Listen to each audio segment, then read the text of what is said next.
আমাদের আজকের রেসিপি থোড় ছেঁচকি। এটা প্রচুর ফাইবার আছে আর এটা আয়রন সমৃদ্ধ একটা পুষ্টিকর খাবার, যেটা আমাদের শরীরে রক্তাল্পতা কমায় আর হজম শক্তি বাড়ায়, কোষ্ঠকাঠিন্য দূর করে, রক্তে শর্করার মাত্রা নিয়ন্ত্রণ করে, ডায়াবেটিস কন্ট্রোলে রাখে। আমার কাছে এখানে এক বাটি থোড় আছে।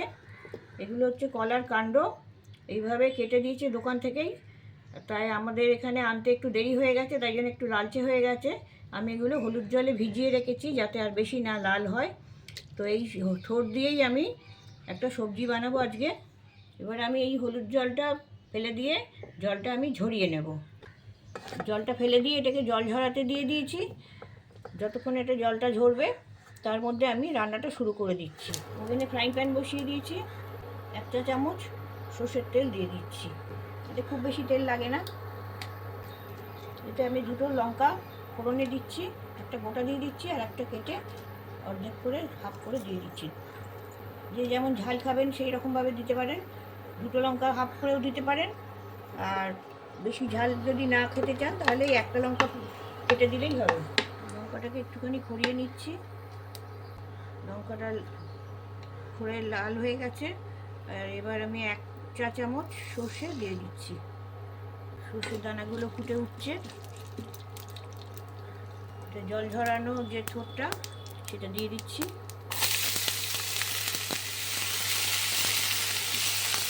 হালকা করে ভেজে নেব। রান্না হতে খুব একটা বেশি সময় লাগে না। এখন এই জ্বালানির সমস্যা, এটা খুব তাড়াতাড়ি রান্না করে নেওয়া যায়। 1 মিনিট মতো নাড়াচাড়া করে নিয়েছি। এবার আমি পরিমাণ মতো একটু নুন দিয়ে দিচ্ছি। নুনটা মিশিয়ে দিচ্ছি।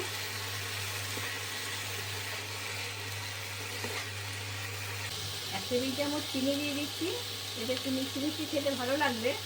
তবে যাদের ডায়াবেটিসের সমস্যা আছে তারা মিষ্টিটা একটু কম খেতে পারেন বা মিষ্টি না দিয়েও করতে পারেন।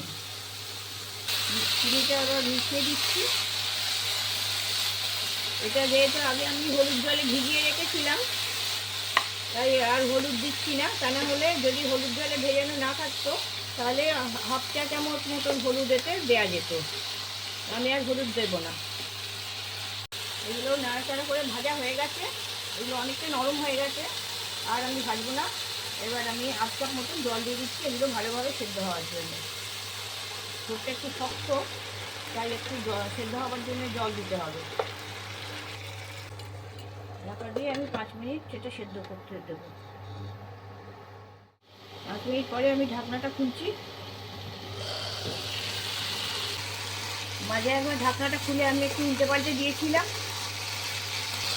এখন জলটা সবই শুকিয়ে গেছে। আর একটু নাড়াচাড়া করে নেবো, একটু ভাজা ভাজা হবে।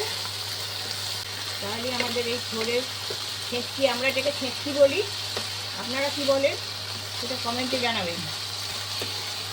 কত সহজে জলদি একটা পুষ্টিগুণে সমৃদ্ধ খাবারটা তৈরি হয়ে গেল। এটা আপনারা বাড়িতে করবেন এবং পরিবারের সবাইকে খাওয়াবেন।